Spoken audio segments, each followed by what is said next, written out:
Hi everyone, my name is Krisztian Fekete. Thank you for having me. It's a great conference and thank you for being here at the very last day on this early. Today we are going to talk about why it's hard to articulate which OpenTelemetry you are talking about, and why it might be even harder to understand the trade-offs if you are deciding with what kind of OpenTelemetry observability tools you should be using. So this is what I will be talking about, basically. The answer is a maybe, and it depends. And it's like with everything else in engineering, all choices and decisions come through trade-offs. The goal of this talk is that SREs can walk away with a better understanding, with being better informed about the trade-offs, or at least have some questions to discuss with their teams before making choices about re-architecturing or designing their observability stacks. As I was introduced, I'm Krisztian Fekete, former SRE. You can find my contact information on this slide.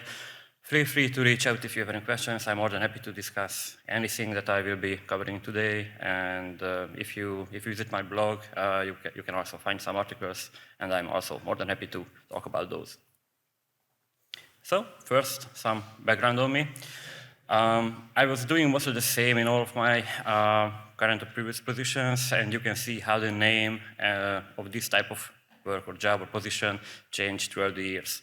Apart from working on infrastructures, I was and I am mostly focusing on observability.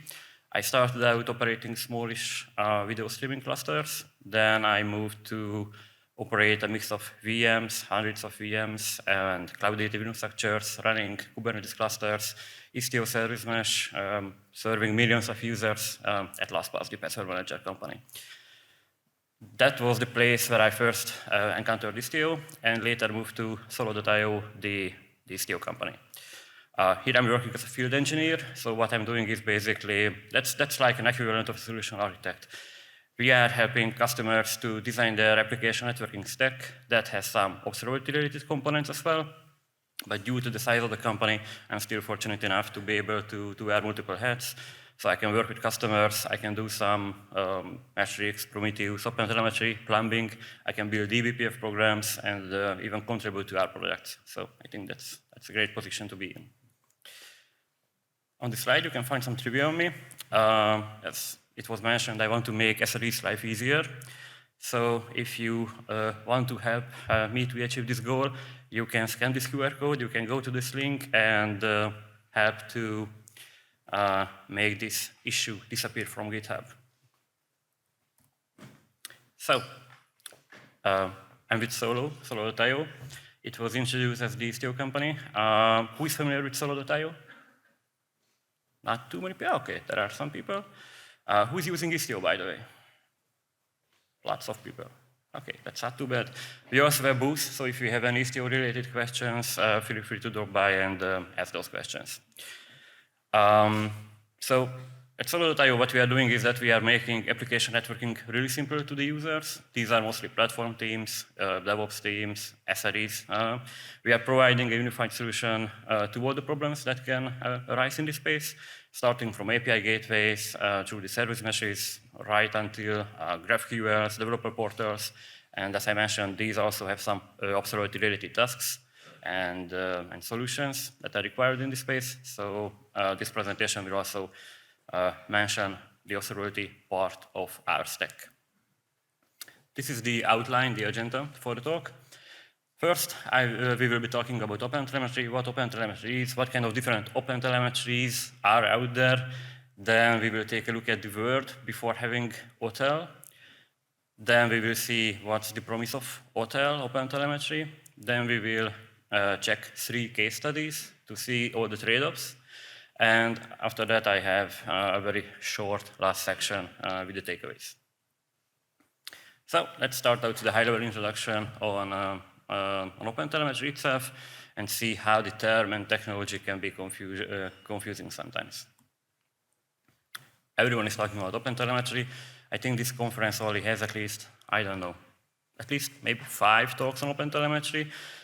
You can see the corresponding Google Trends screenshot to give you some idea about the popularity of the technology or term. If anyone is aware of a better tool to gauge the popularity of certain technologies, then please let me know. I don't really like Google Trends, but that's the best I could do, so that's that. If you go to Google Trends and see this graph, and you scroll down, then you will see that you can find some, supposedly you should find the queries that users were searching for, and all those data added up to that graph that I was showing to you. What we basically see here is that there are different types of way people find some OTel, OpenTelemetry content. If you check the first item, we have collector there, then we have something Java specific, then we have Jaeger there. What is that? That is a programming language. People might not be aware of what Jaeger actually is. Then we have Jaeger itself, then we have Prometheus OpenTelemetry. So maybe it's OpenTelemetry can be similar to Prometheus. People can be confused. So let's check the project's own definition to try to understand what OTel really is. This is the definition. You can try to read this and make something out of it, but without any prior experience in the space, that might not be that helpful. Actually, if you can actually read it, it's not too important to read it. You should just see a bunch of text on this slide. I was doing some tests yesterday, and I think if you are over halfway to the room, you might not be able to read this. This is the largest I could go for on this slide, but hopefully you can see some of it. So people can usually get confused by definition like this. So what we can also do is to scroll down on the website. So this is the next section coming right up after the definition of OTel. Is this making it easier? You see that there's a specification, it's a standard protocol, there are APIs, a library ecosystem, SDKs, then at the very end you have collector and operator for Kubernetes, Helm charts, so there's lots of stuff here. I'm not entirely sure that this can help to clear up the confusion. Engineers out there can basically give up after reading a definition or a specification like this. I personally wanted to try OpenTelemetry out right after it came out, after the first couple of months. But what I encountered was one of the most confusing documentation and examples out there I have ever seen. So I basically just forgot about it and started to get more familiar with it in the last 1.5 years, let's say. This is a XKCD page. In the defense of the OpenTelemetry developers, it's pretty hard to come up with a proper definition that is easy to understand if your project or technology or specification wants to be a Swiss Army knife and solve all kinds of problems. I don't think that OTel or OpenTelemetry is inherently bad. I think, for example, the collector that we will be mostly covering in this presentation is generally more useful than, for example, the libraries. I have my own hard takes on the libraries and the trade-offs that you can have with the libraries. Those might not all be included in this presentation, but feel free to buy the books if you want to check about those. So let's try to understand the actual definition.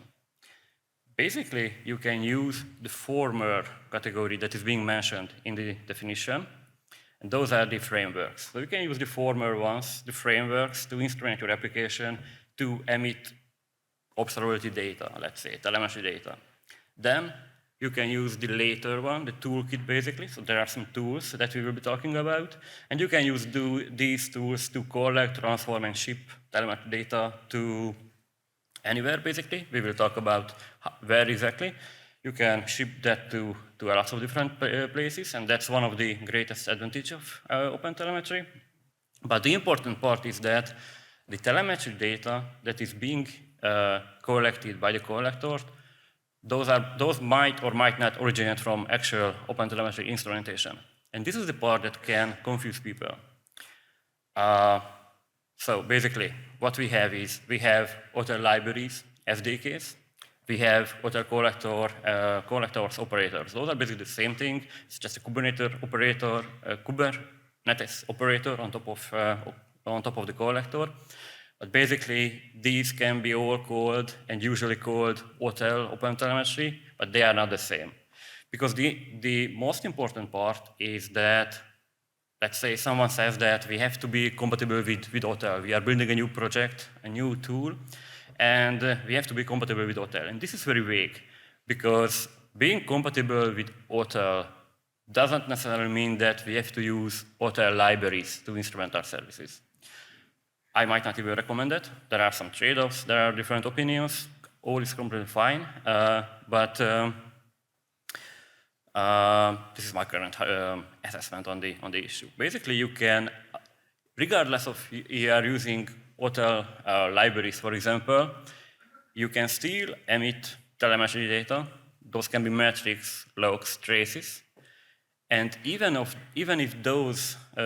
that telemetry data is not generated by OTel libraries, you can still use other part of the OTel ecosystem, the collector, and use the collector to collect, transform, or ship that data to any OpenTelemetry compatible backend. So I think this slide is the most important one in presentation. If you are talking about the how to articulate which OTel you are talking about, this is the part that often confuses people in my experience.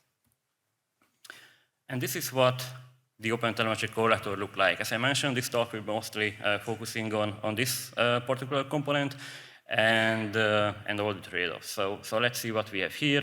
Basically, we have a workload at the very left. That's an application. Then we have the OpenTelemetry collector in the middle, and on the very right we have the OTel compatible backends.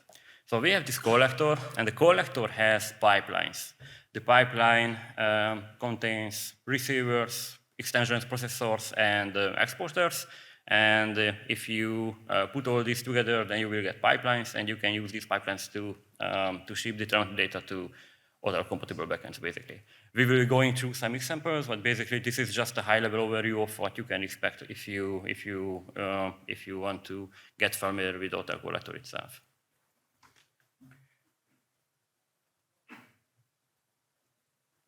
So first, let's see what the world looked like before we had OpenTelemetry collectors running in Kubernetes clusters.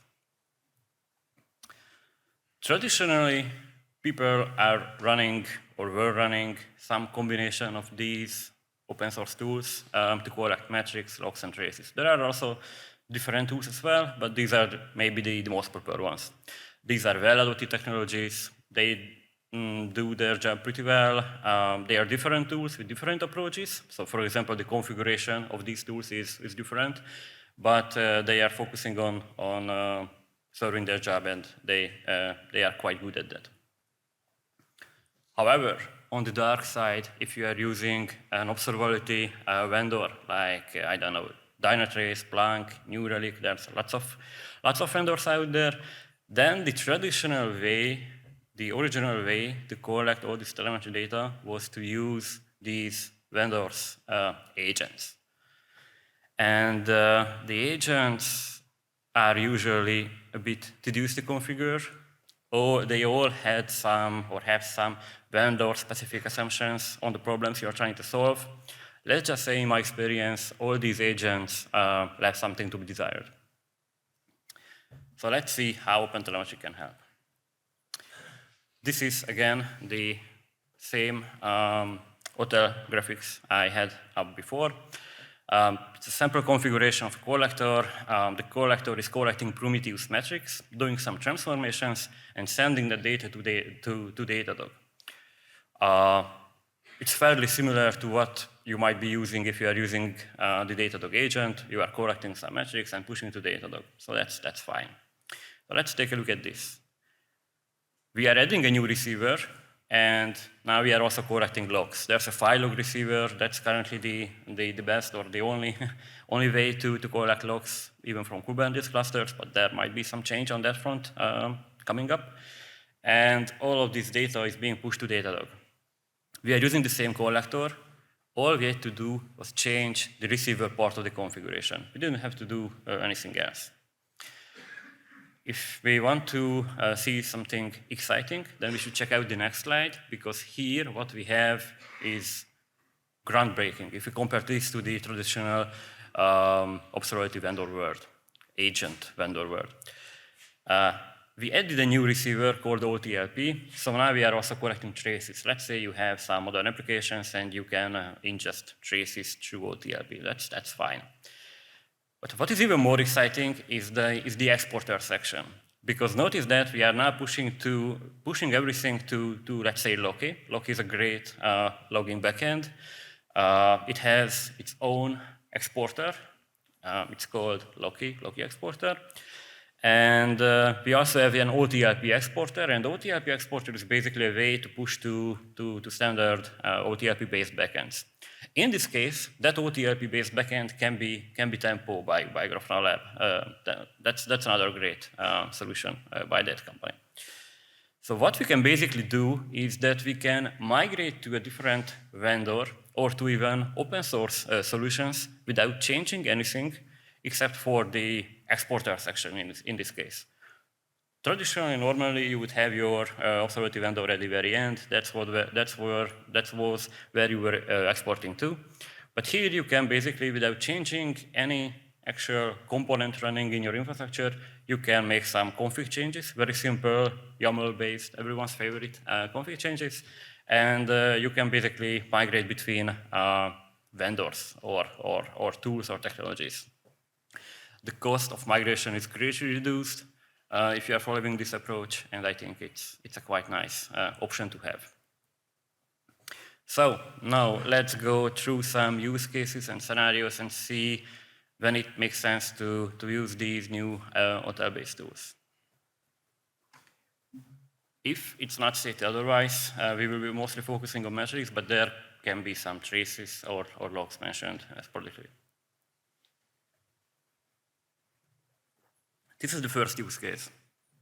You have a cloud architect working on the infrastructure of a particular company. There's a dedicated, let's say, SRE team or DevOps team or platform team. There are lots of names for that now. The team is operating tens, dozens, hundreds of Prometheus instances across multiple on-premise data centers. Maybe there are some Kubernetes clusters as well. And the cloud architect asks this question: should we get rid of all of them and switch to OpenTelemetry collectors? Well, if you have an ivory tower architect like this making this proposal, then hopefully most of the maybe more senior SRE people in the team would look something like this. Some of them might not even understand how is that possible if they are not up to date with all the capabilities that OTel, the collector in this case, can provide. The other half of them might just be confused, because if everything works fine and they are happy with the current solution, then this architect, why does he want to change anything? So first, let's see how this is actually possible to switch to OTel collectors from actual Prometheus instances. Technically, you can use the Prometheus receiver. If you go to this repository here, the OpenTelemetry repository, then you will see how large and vibrant the ecosystem of OpenTelemetry collectors, OpenTelemetry tooling it really is. There are lots of receivers here. There's a receiver folder. Then there's a processors folder to find some processors that you can use to transform the data. And there's the exporter section, and there you can find all the vendor-specific or technology-specific exporter configurations, basically. But let's focus on the Prometheus receiver first. So Prometheus receiver is supposed to be a quite close. I guess the plan is to be 100% drop replacement for Prometheus. That's not really possible because there are some limitations there. And the limitations are basically also mentioned on this page. You have scaling limitations. You cannot have all the PromQL related capabilities. You cannot have alertings. So there's some stuff that is missing. If you want to use Prometheus receivers, then, for example, troubleshooting high cardinality metrics can be also challenging. I'm in the process of building an open source tool. It's not open source yet. It's internal to me at the moment, but I'm working on that tool to pseudo add these PromQL-like, Prometheus-like capabilities on top of OpenTelemetry collectors. I will definitely make a Mastodon toot or something like that about that if that will be open source. So feel free to check my Mastodon page too if you want to be informed on the advancements on that front. So I think these are the questions that this architect should discuss with the actual SRE or DevOps team in charge.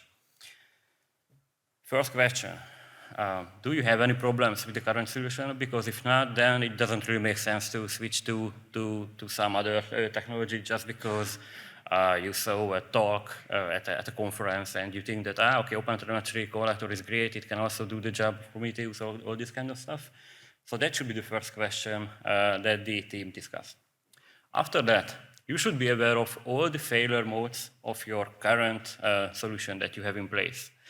And what is even more important is that you also need to be aware of the new failure modes that you will be introducing into your system by making this change.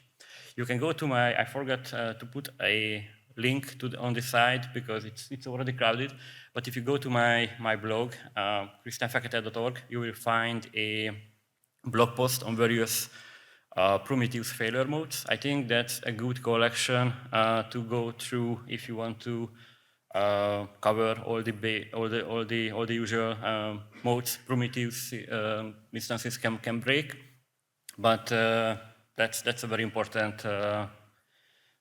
thing to be aware of. And if you are changing to a new model, then you also want to make sure to be aware of all the new failure modes as well. So you have to ask questions like this: what happens if any of the Prometheus instance dies? What happens if a collector dies? Does the collector has a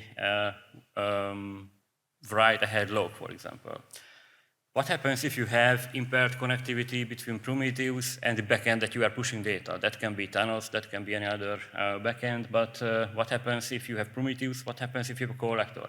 If you have a collector, what kind of exporter you are using? If you are using Prometheus, then what are you using? Are you using maybe tunnel sidecars running next to the Prometheus instances? Or you are using the standard remote write?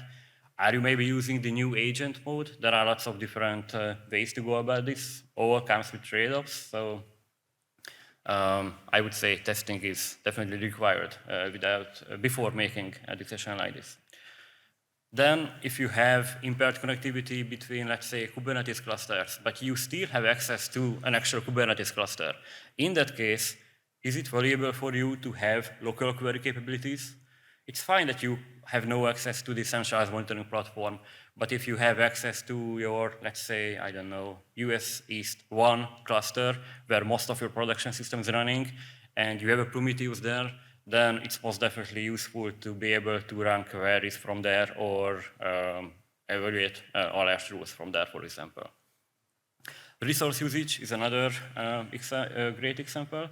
If you are interested in other OpenTelemetry use cases and user stories, then I think you should definitely stick around, because at 10:10, I think there will be another talk covering these use cases, and resource usage will be also mentioned in a presentation.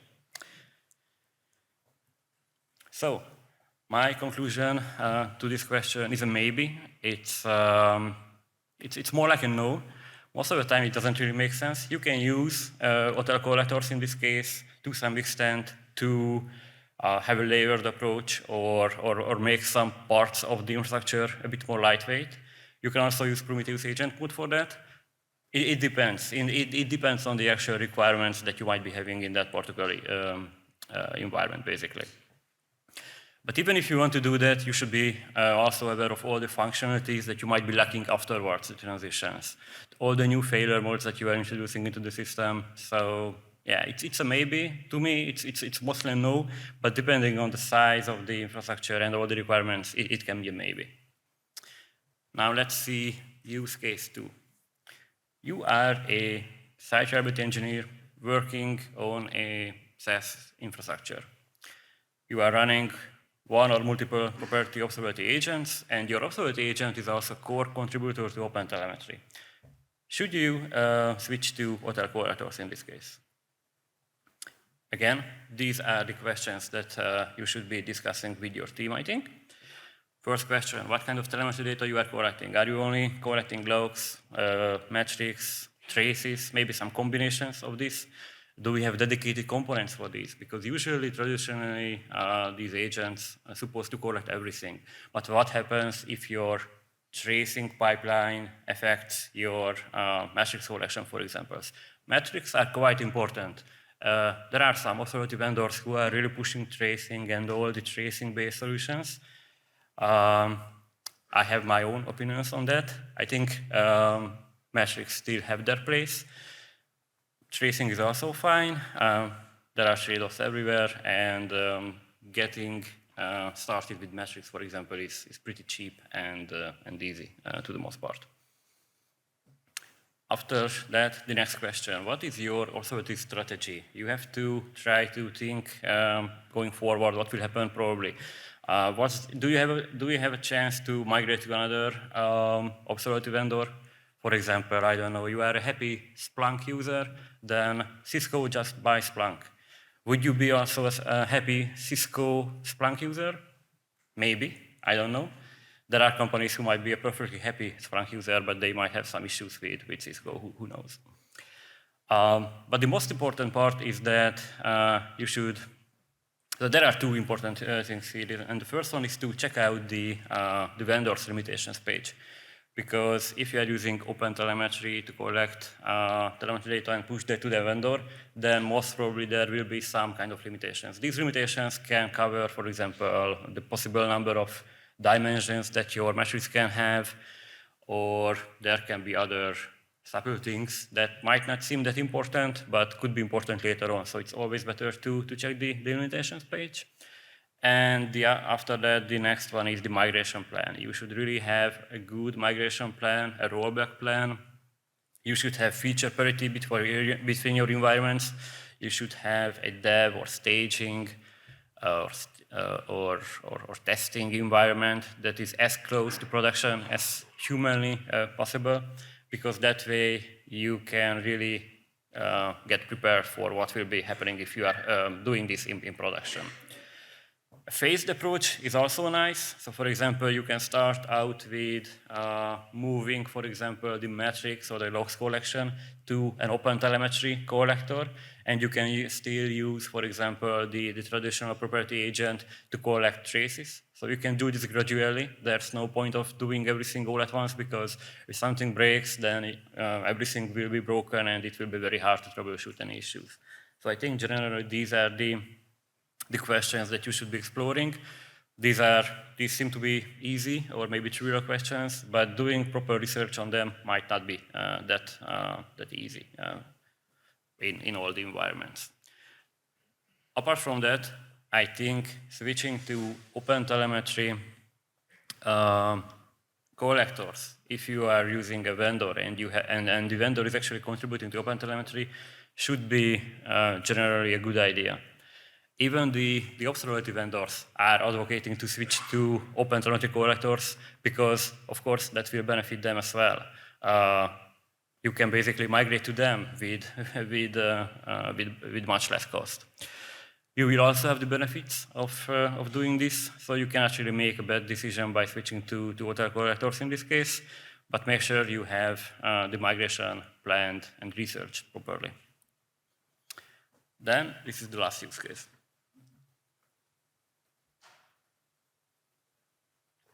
Let's say you are a vendor. You are delivering an observability solution. That doesn't mean that you are an observability vendor. This is a use case of Solo.io, for example. We are not an observability solution, but we have an observability integration or pipeline or some observability-related capabilities. So the question is, how can I make my telemetry pipeline scalable, both in terms of ingestion, processing, and integrations? In the cloud-native world, integrations is key. So being able to integrate with all the existing observability vendors in this case is a huge benefit to both to you as a vendor and to the actual users, because you can just use these open source technologies, you can easily migrate between them, and after that you have full flexibility. So let's take a look at this use case. This is our old solution, but before I go into that, a couple of words about what Solo.io is doing. So basically we have multiple products, but let's say we have a platform. It's called Glue platform. There's this guy here, he's Gluey. And the Glue platform itself is a orchestrator layer on top of service meshes and API gateways, basically. Our customers can be running thousands of Kubernetes clusters, hundreds of nodes, thousands of workloads. Some of them are actually doing that. And so you could also anticipate that we have access to a huge amount of telemetry data. This was our initial approach back in the day to collect all of these. Traditionally, we have a management cluster. That can be actually one of the workload cluster. Workload cluster is where the business applications are running, but usually it's a good practice to have a dedicated cluster for that. So we have a management cluster and we have a workload cluster. The workload cluster is where the business applications are running, and we are injecting an agent there. The agent has some responsibilities, for example, discovering all the services that are there. We have a higher level API on top of Istio primitives. So basically, that API, that higher level API needs to be translated into actual Istio primitives. So the agent is doing that tasks as well. But the issue is that originally our agent had to collect telemetry as well, and next to these other responsibilities, and there were some problems. The problems are here. The agent already had multiple responsibilities. We didn't really had a nice way to filter certain metrics out, add new metrics, forget about Prometheus reliable config. We didn't have any of that. It was only capable of doing collecting metrics and shipping those to the management cluster. All these metrics were made available at the management server component. So in some cases, we had an insanely huge amount of metrics stack made available on the management server, and we had the Prometheus to scrape that. This solution cannot really be integrated with the proper long-term storage. We also had cardinality issues, and the integrations to the rest of the ecosystem were basically non-existent. So you can see our new solution here. Basically, we switched to this OTel collector-based architecture. Here we are running our own build of OpenTelemetry collectors on both the management cluster and on the worker clusters. Now we can easily customize what kind of telemetry data we want to collect. We can also integrate with all the rest of the OTel ecosystem. We can push to the Ryan-Tains, Datadog, all the open source tool ecosystem as well. And basically, it solved all of our challenges in this space, because the alternative would have been to build another homegrown solution to meet all these needs. But why would you want to build a homegrown solution for that if you already have an ecosystem available for these tasks? You can find a blog post on this slide. You can go to the Solo.io tech blog and search for OpenTelemetry, and you will find some articles. But basically, this is a very short but useful overview of how we made this migration from the old approach to the new one. And you can see how this OTel-based telemetry pipeline drives our UI. So I would say I would definitely recommend repackaging OTel collectors to meet your business needs. The alternative is basically to reinvent the wheel and create a solution without all the benefits of using the existing developer and integration ecosystem in this space. So I would say in this case, it definitely makes sense to use an OTel-based solution. we arrive to the last section. This is about the takeaways. These are all cliches, but still important engineering principles to go by every day, I would say.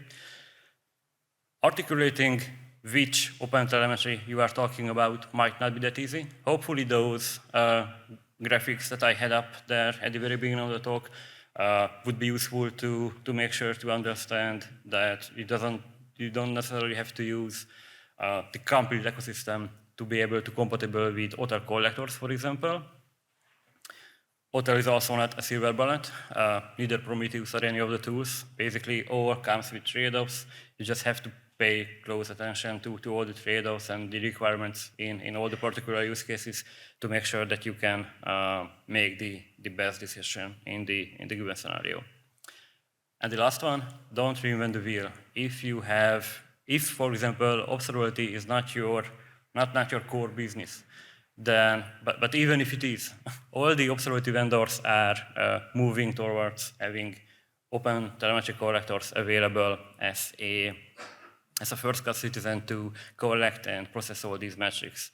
So I would say if you are in a different business but still have some observability-related needs, then it most definitely makes sense to just use the OTel ecosystem, because the collector, for example, is great for that task. You can find some references here. The slides will be available, so you can go through all of these. That's the XKCD graphic is also linked there. You can find the blog post that I mentioned. Yeah, so basically all the data is available. You can join our Slack channel. As I mentioned, we also have a booth, so we are more than happy to have you there, answer your questions about service meshes, sidecars versus sidecarless, observability, eBPF. We can have a discussion on any of these topics, so feel free to drop by. Thank you very much.